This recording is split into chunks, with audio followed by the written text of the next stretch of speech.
أداء يا الليلة شباب الماضية قصف جديد مبنى هيئة الأركان خالص. قصف جديد يا شباب، قصف، خذونا بسرعة بسرعة بسرعة بسرعة بسرعة بسرعة. إذا استهداف مبنى هيئة الأركان بشكل كامل. قصف ثاني، دمروه. منتصر صوتك نعم على الهواء. قصف هيئة الأركان بغارتين. نعم نعم نعم، قصف بغارتين استهدفت هيئة الأركان بشكل مزدوج من اليمين ومن اليسار. شاهدنا قطع من المبنى تتطاير.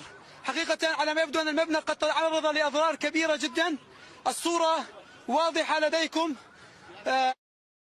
Bon, comme d'hab, les amis, à chaque fois qu'il y a des explosions, on sait déjà qui c'est, hein, l'État génocidaire en question, qui après avoir risqué encore une fois une guerre mondiale en attaquant l'Iran avec aucune justification ni aucun argument, ils ont décidé depuis 3 jours d'attaquer la Syrie. Oui, parce que ça s'arrête jamais en fait. C'est-à-dire qu'Israël n'arrête jamais. Si c'est pas la Libye, c'est la Syrie. Si c'est pas la Syrie, c'est l'Iran. Si c'est pas l'Iran, c'est la Palestine, etc. Ça n'arrête jamais. Alors bien sûr, il y a des morts et des blessés pour changer, parce qu'Israël attaque toujours des cibles militaires, mais bizarrement, il y a toujours la dose de civils qui y passe. Mais apparemment, les civils, il fallait pas être là qu'ils disent. Alors il faut savoir que depuis des années, l'Iran utilise la Syrie comme une sorte de base pour soutenir le Hezbollah. Donc Israël considère encore une fois tout ça comme son ennemi et une sorte d'ennemi qui pourrait attaquer son territoire à un moment donné. En fait, c'est toujours une bonne excuse pour se donner une légitimité, pour aller bombarder. De toute façon, c'est un pays qui est né sur la guerre. C'est un pays qui vit avec la guerre. Ils sont contents de faire la guerre et ils s'arrêteront jamais, qu'on se le dise. Puis en plus, comme ils sont financés par les Américains et les Européens, ils pourront continuer encore et encore et encore. Après, il y a l'histoire de conflit entre les Druzes et les Bédouins, etc., etc.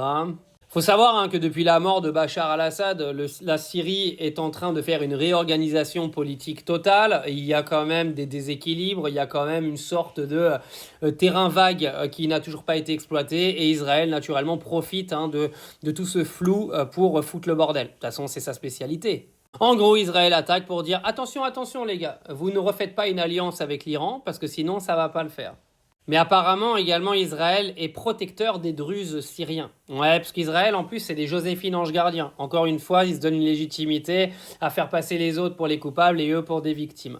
Donc, le but principal, c'est d'affaiblir la Syrie le plus possible dans cette réorganisation politique. C'est de dire au gouvernement syrien, surtout, ne faites pas d'accord avec l'Iran et ne refaites pas les mêmes alliances qu'auparavant parce que sinon, on va pas vous lâcher. Et naturellement, ils continueront parce que tout le monde dira qu'Israël a raison.